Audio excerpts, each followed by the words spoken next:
눈동자같이 지키시리라. 오래전에 제가 간증했던 이야기인데 많은 분들이 모르시는 것 같습니다. 다름 아니라 저와 원로 목사님과 원로 사모님이 당한 교통사고입니다. 과거에 말씀드렸던 것보다 이야기하지 않은 것까지 추가해서 말씀드리겠습니다. 1994년 1월 7일 저는 아버지 원로 목사님, 어머니 원로 사모님, 둘째 동생 최상훈 목사, 그리고 작은 이모 이신자 전도사님을 태우고 논산에 갔습니다. 논산에서 최상일 목사를 만났고 그곳에서 최상훈 목사와 이신자 전도사님을 내려주었습니다. 그 길로 여주 구로중앙 수련원을 향해 달려갔습니다. 당시 파령제 목사님 교회들이 연합으로 매년 성회를 하곤 했었습니다. 그 해에도 역시 겨울에 연합 수련회를 하고 있었습니다. 중부고속도로를 지나 영동고속도로로 들어가 여주를 달리고 있었습니다. 당시 영동고속도로는 편도 1차선에 중앙분리대가 없었습니다. 초저녁이었는데 저희 차와 상대방 승용차가 꽝 하며 정면 충돌했습니다. 상대방 차가 졸음운전하다가 중앙선을 넘어 들어온 것입니다. 저도 졸고 있었는데 날벼락을 맞아 정신이 번쩍 뜨였고 큰 고통을 느꼈습니다. 대형 사고임을 직감할 수 있었습니다. 당시 사고 현장을 보았던 경찰이 이 정도에서 사람이 살아난 것은 신기한 것입니다 라고 이야기를 했다고 합니다. 그도 그럴 것이 승용차 앞 본네트까지 다 밀고 들어왔는데 운전석 사이드 밀러까지 본네트가 다 밀고 들어왔습니다. 그 충격으로 상관없는 뒤 트렁크까지 찌그러졌습니다. 저는 여러 군데 다쳤는데 특히 다리가 문제였습니다. 옷이 찢겨져 나가 있었고 살도 찢겨져 나가 뼈가 드러나 있었는데 슬개골, 뚜껑뼈가 부서져 있었습니다. 그 순간 저는 고통 중에 다리를 흔들어 보았습니다.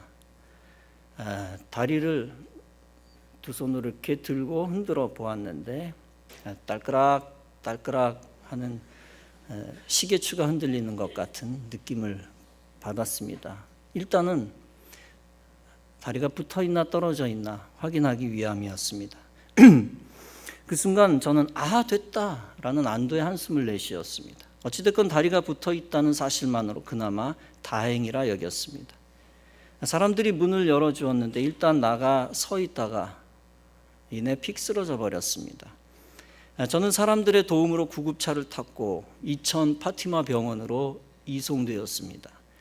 같이 탔던 가해자 청년은 문신을 하고 있었는데 그 친구도 다리를 다친 모양입니다. 계속 이송되는 과정에서 소리를 질러대는 겁니다. 내 다리 하는 겁니다. 병원에서까지 계속 소리를 질러대니까 의사분이 그가 가해자인 것을 알고 시끄럽다고 입 닥치라고 얘기를 했습니다. 그 병원에서 저는 이마를 30반을 꼬맸습니다. 가슴 쪽에 쇄골은 튀어나왔습니다. 밤에 저는 영동 세브란스 병원으로 이송되었습니다. 그곳에서 제 무릎에 의사가 알코올을 계속 한 대야 떠놓고 계속 부어대는데 육신적으로는 그때의 고통이 가장 심하지 않았을까 하는 생각을 합니다. 전신 마취를 하고 수술을 했습니다. 쇄골과 무릎을 동시에 수술하기 위함이었습니다. 처음에는 쇄골을 집어넣으려고 했지만 의사 10분 가운데 6대4로 수술을 안 하기로 결심을 했습니다. 왜냐하면 집어넣어도 또 그 심이 움직이면서 떨어져 나오면 또 다른 장기, 심장을 찌를 수 있다, 위험하다. 차라리 그냥 두어도 운동하는 데는 지장이 없다라는 이유였습니다. 그래서 제가 전신 마취에서 깨어 나왔는데 이것은 그대로 두고 무릎만 수술해 놓은 것이었습니다. 무릎에는 뚜껑뼈, 즉 슬개골에 심 3개를 박아 고정시키고 철사를 얽어매어 놓았습니다. 그 뚜껑뼈를 집어넣고 없어진 피부를 서로 잡아당겨서 스테이플 즉 호치킷으로 찍어 붙였습니다. 마치 무릎에 살이 랩을 씌워 놓은 것처럼 반들반들 아주 얇았습니다. 팽팽했습니다. 무릎이 기능을 하려면 얇은 살이 나중에 두꺼워져야 한다고 했습니다. 만약 두꺼워지지 않으면 제대로 무릎을 사용할 수 없다는 겁니다. 그러나 감사하게도 아주 조금씩 살이 붙게 되었습니다. 병원에서는 4개월 동안 입원해 있으면서 다리를 꺾는 재활 작업도 병행해 나갔습니다. 한편 원로 목사님과 사모님은 저와 떨어져 목동 이대병원에 입원하셨습니다. 그 당시 사고로 원로 목사님에게 부정맥이 생겨 많이 고생하셨습니다. 등뼈를 크게 다쳐 소위 병원에서는 압박골절이다라고 판명을 내렸습니다. 지난번 천국 환송 예배 시 영상을 통해 원로 목사님 간증을 들으신 분들도 계실 것입니다. 당시 의사는 절대 움직이지 말라고 했습니다. 움직이면 하반신 마비가 된다. 그때는 손을 쓸 수가 없다. 그러나 원로 목사님은 몰래 병원을 빠져나와 교회에 와서 설교를 했습니다. 원로 목사님은 서 계실 수가 없어서 앉아서 말씀을 전하셨는데 온 교인들이 눈물바다를 이루었다는 얘기를 전해 들었습니다. 병원에서 나오면서 다음과 같이 기도하셨다고 합니다. 주여, 제 사명이 다 끝났다면 제 몸이 마비가 돼도 좋습니다. 그러나 아직 할 일이 남아있다면 지켜주실 줄로 믿습니다. 목사님의 기도대로 하나님은 원로 목사님을 회복시키시고 그 이후 더 많은 사명을 감당하게 하셨습니다. 원로 사모님은 당시 가장 경하게 다치셨지만 혀가 절반이 잘려져 나갔습니다. 두 분은 본인들도 어려움을 겪었지만 오히려 당신들보다 제 다리를 염려했습니다. 저는 그 당시 충격으로 잠자다가도 식은땀을 흘리곤 했었습니다. 그러나 저는 하나님의 은혜로 조금씩 회복되었습니다. 처음에는 당연히 제가 군대에 가지 못하고 면제될 것으로 추측했습니다. 제 군목 입대 동기들과 선배들이 있는 군부대에 가서 특강을 듣기도 했습니다. 그러나 저는 귀를 닫아버렸습니다. 저는 속으로 나는 군목 입대할 수 없는 사람이야. 너희들이나 들어라고 생각하면서 딴짓을 했습니다.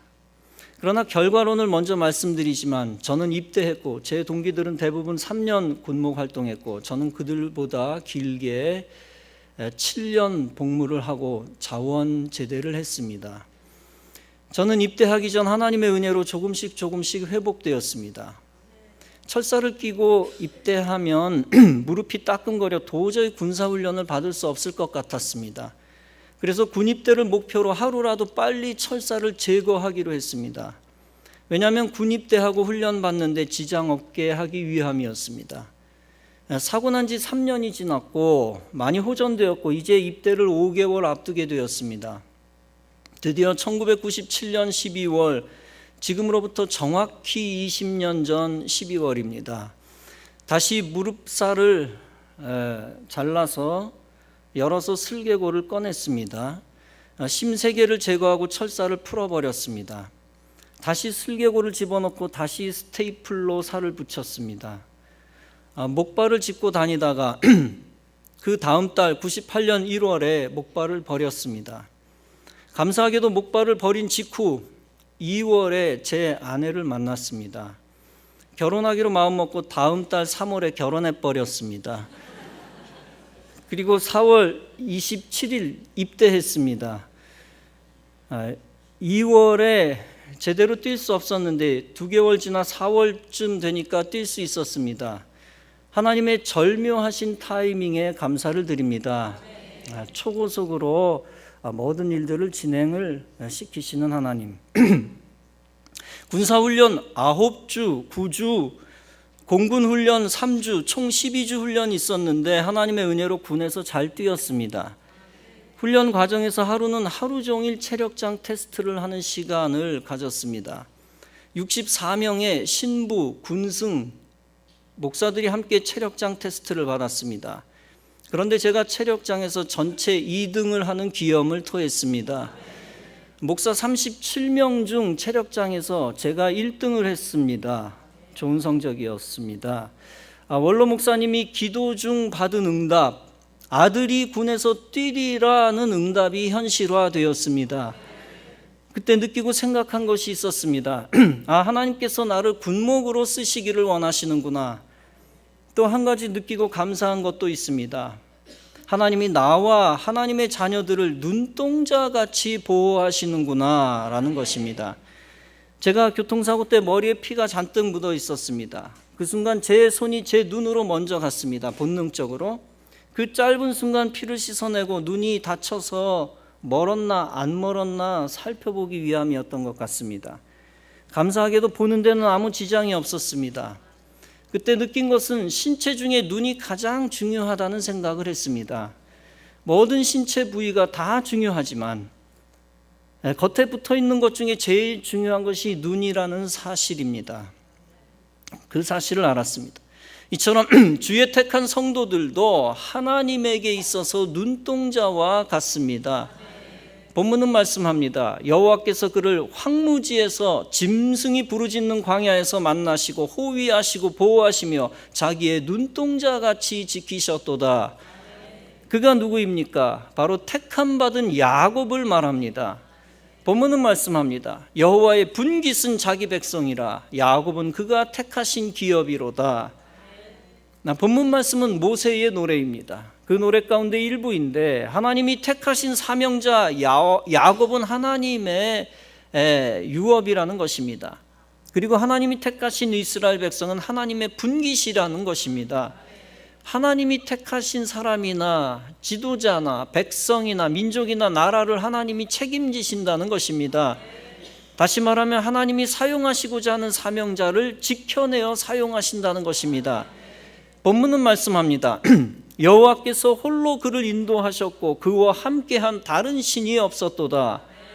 마치 독수리가 자기의 날개를 펴서 새끼를 받으며 그의 날개 위에 그것을 엎는 것 같다.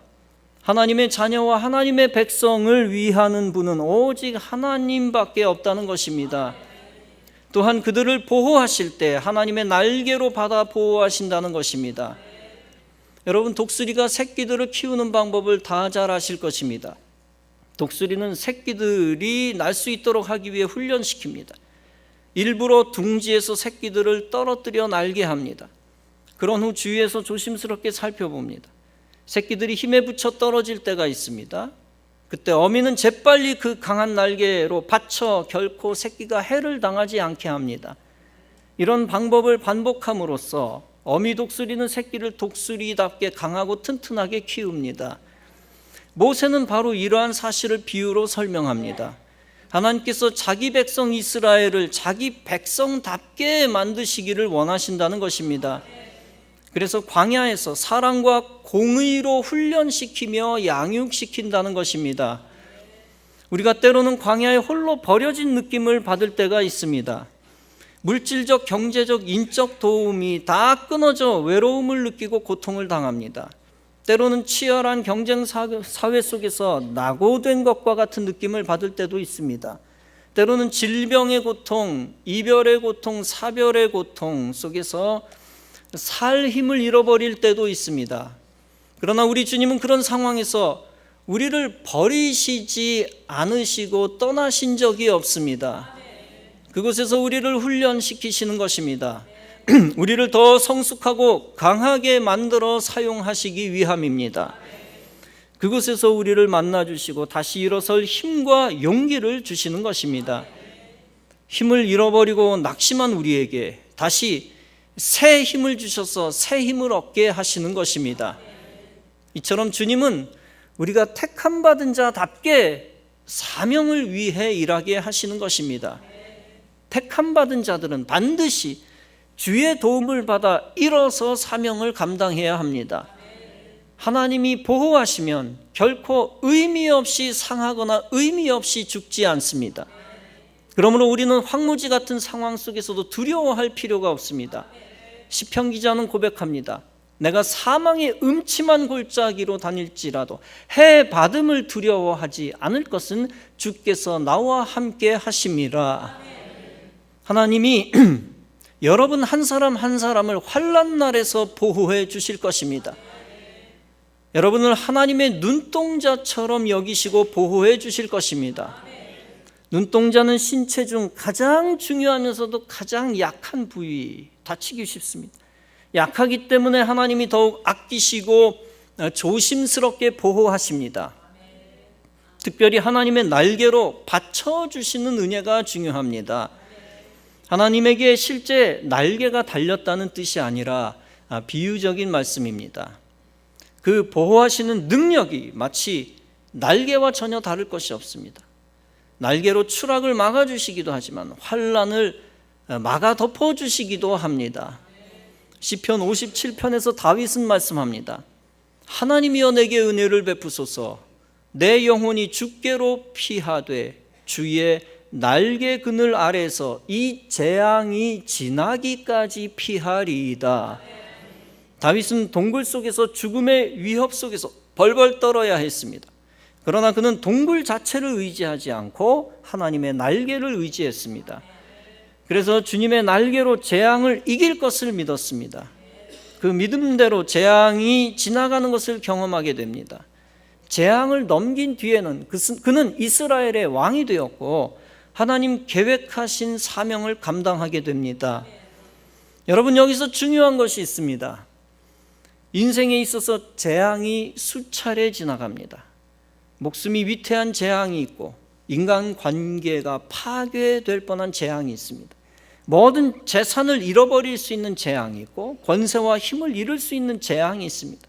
질병이나 사고나 천재지변 등 다양합니다. 신자들이 질병으로, 사고로, 천재지변으로 죽을 수 있습니다. 지진이나 전쟁 중 100명 중에 신자 30명은 다 살고 불신자 70명은 다 죽는 거가 아닙니다. 신자들 가운데서도 지진이나 전쟁으로 충분히 죽을 수 있습니다. 그때 그가 온전한 믿음을 가지고 예수 믿은 자라면 천국에서 주님의 품에 안길 것입니다. 그런데 그 중에 살아있는 생존자들이 있다는 것입니다. 죽음의 위기를 뛰어넘어 다시 목숨 부지하고 이 땅에 남아있는 경우가 있다는 것입니다. 그때 그들에게 하나님의 뜻하신 계획이 있다는 사실을 알아야 합니다. 부족한 종을 비롯하여 여러분 가운데서도 과거의 죽음의 고비를 넘기신 분들도 있을 것입니다. 사고의 위험으로부터 겨우 목숨 건진 분들도 없지 않아 있을 것입니다. 죽을 병으로 끝나버릴 줄 알았는데 하나님의 은혜로 다시 생명을 연장한 분들도 있을 것입니다. 과거에 자결하고 싶었는데 마음 고쳐먹고 새 출발하여 생존해 있는 분들도 있을지 모릅니다. 그때 남아있는 자들은 단순히 살아났다, 살아있다라고 하는 의식으로만 만족해서는 안 됩니다. 그가 살아있는 데에는 하나님의 뜻하신 바 특별한 의미가 있다는 사실을 알아야 합니다. 그것이 바로 하나님의 뜻이요, 그에게 맡기신 사명입니다. 그래서 사명이 다하기까지는 결코 이 땅에서 죽지 않음도 알아야 합니다. 저는 죽음의 위기를 5살 때 이미 한 차례 넘겼습니다. 원로 목사님이 심호하시던 충남 공주 신관리는 열악했습니다. 논바닥에 시골 사람들이 웅덩이를 그냥 방치했습니다. 의식 수준이 아주 낮았기 때문에 아이들이 주위에서 생각 없이 막 놀았습니다. 한 아이가 까치 시체를 빙빙 돌리더니 웅덩이에 던졌습니다. 까치 시체가 떠 있는 것을 보고 저는 불쌍한 생각이 들었습니다. 웅덩이 근처에 가서 까치를 만져보려고 하다가 스르르 미끄러졌습니다. 그리고 웅덩이에 빠져 의식을 잃었습니다. 제가 물속에 3번 들어갔다 나왔다 하더랍니다. 다행히 초등학교 여학생 3명이 손에 손을 잡고 제 손을 잡아 낚아채에 건져 올렸습니다. 제가 깨어났을 땐 어마어마한 공포심에 알몸으로 어머니 품에 안겨 떨며 울고 있었습니다. 그 기억은 지금도 사라지지 않습니다. 일종의 트라우마라고 할 수가 있는데요, 평생 신체적으로도 안 좋은 영향을 끼치고 있는 것 같습니다. 어찌됐건 중요한 것은 죽음의 위기에서 제가 살아났다는 것입니다. 그냥 제 인생은 69년에 태어나 5년 더 살다가 제 인생이 막을 내릴 수도 있었습니다. 혹은 1994년 26세에 막을 내릴 수도 있었습니다. 그러나 그때 막을 내리지 않도록 하나님은 저를 살려주셨습니다. 단순히 생명 연장하여 한가하게 살라고 살려주신 것은 아닐 것입니다. 무엇인가 2017년, 아니 앞으로 몇 년이 될지 모르지만 제가 해야 할 일을 주님이 예비하시면서 살려주셨다는 것입니다. 제가 만나야 할 사람을 만나게 하시려고, 제가 키워야 할 사람 키우게 하시려고, 또 제가 이루어야 할 일을 이루게 하시려고 살려주신 것입니다. 그래서 저는 육체적으로 심정적으로 약한 존재이지만 하나님이 눈동자같이 보호해 주셨습니다. 그래서 지금 예관교회를 위해 관악서 지방을 위해 일하기도 합니다. 더 나아가 장차 하나님 나라 확장과 선교를 위해 계속 일해야 합니다. 여러분도 저와 똑같습니다. 여러분에게 많은 물질적, 정신적, 환경적, 영적인 위기가 있었습니다. 그러나 모든 것을 주님이 넘겨주셨고 오늘에 이르게 하셨습니다. 그러므로 크고 작은 위기를 넘긴 여러분들도 항상 주님이 예비하신 사명을 생각하며 살아야 합니다. 그래서 그리스도의 몸된 우리 교회를 도우며 힘있게 헌신하여 주의 뜻을 이루어 드려야 할 것입니다. 아무리 모든 좋은 것을 갖춘 운동선수라 할지라도 예선전에서 미끄러지면 16강, 8강, 4강, 준결승, 결승에 못 갑니다. 최고의 우승 후보도 예선전에서 삐끗하니까 아무 소용이 없더라고요. 예선전부터 건짐을 받아야 생존을 이어갈 수 있는 것입니다. 마찬가지로 아무리 강한 인생인 것 같아도 하나님이 건져주시지 않으면 소용이 없습니다. 인간은 인간이 마음대로 생명을 연장할 수 없고 노력한다고 이룰 수 있는 게 아닙니다. 하나님이 처음부터 나중까지 눈동자같이 지켜주셔야 생명도 얻고 사명도 감당하고 결실도 만드는 것입니다. 그러므로 우리는 우리의 인간의 실력을 자랑하지 말 것입니다. 오직 하나님의 날개만을 의지해야 합니다. 그 넓은 날개와 품으로 위기를 넘겨주시고 도와주시는 은혜를 사모해야 할 것입니다. 그래서 사도 바울은 말씀합니다. 나는 사도 중에 지극히 작은 자라. 내가 하나님의 교회를 핍박하였으므로 사도라 칭함을 받기에 감당치 못할 자로다. 그러나 나의 나 된 것은 하나님의 은혜로 된 것이니 내게 주신 그의 은혜가 헛되지 아니하여 내가 모든 사도보다 더 많이 수고하였으나 내가 아니 오직 나와 함께 하신 하나님의 은혜로라. 나를 지으신 이가 하나님, 나를 부르신 이가 하나님, 나를 보내신 이도 하나님, 나의 나 된 것은 다 하나님 은혜라. 한량없는 은혜, 갚을 길 없는 은혜, 내 삶을 애워싸는 하나님의 은혜, 나 주저함 없이 땅을 밟음도 나를 붙드시는 하나님의 은혜. 그렇습니다. 우리의 지금 모습은 하나님의 은혜인 것을 믿으시기 바랍니다. 여러분을 하나님이 눈동자같이 지켜주신 은혜인 것을 믿으시기 바랍니다. 여러분이 많이 가졌느냐 적게 가졌느냐는 둘째 문제입니다. 본질은 여러분이 아직 천국의 관문인 교회에 남아있다는 것입니다. 여러분의 가정 안에 있고 속회와 선교회 안에 있다는 사실입니다. 여러분이 아직 생존하여 하나님의 크고 작은 일을 하고 있다는 것입니다. 여러분에게 필요한 사람이 아직 여러분 주위에 남아있다는 것입니다. 여러분에게 아직 할 일이 이 땅에 있다는 것입니다. 모든 것에 감사하면서 사명 붙들고 살아야 합니다. 그때 하나님은 여러분에게 앞으로도 해야 할 일들을 남겨주실 것입니다. 사랑하는 성도 여러분, 하나님은 앞으로도 여러분과 여러분의 가족을 눈동자같이 보호해 주실 것입니다. 앞으로 우리 교회를 눈동자같이 보호해 주실 것입니다. 야곱처럼 택함 받은 여러분들이 사명 감당하며 복을 받게 하실 것입니다. 또한 야곱처럼 택함 받은 우리 교회가 놀라운 큰 사명을 감당하며 그리스도의 영광을 크게 올려 드릴 것입니다. 사명 있는 자에게 계속 주님은 생명의 힘을 공급해 주실 것입니다. 택함 받은 여러분들이 하나님의 영광을 위해 쓰임 받는 한 결코 쇠하지 않을 것입니다. 황무지 같은 환난 날에 끝까지 택함 받은 사명자들을 하나님이 보호해 주실 것입니다. 이러한 믿음 갖고 하나님의 신실하고 충성스러운 도구가 되시기 바랍니다. 주의 은혜를 날마다 생각하며 헌신하며 인생의 마지막 날에 후회함이 없기를 바랍니다. 진정 이 시대에 주님 기뻐하시는 거룩한 뜻을 이루며 하나님이 기뻐하시는 도구가 다 되어지시기를 주님의 이름으로 축원합니다.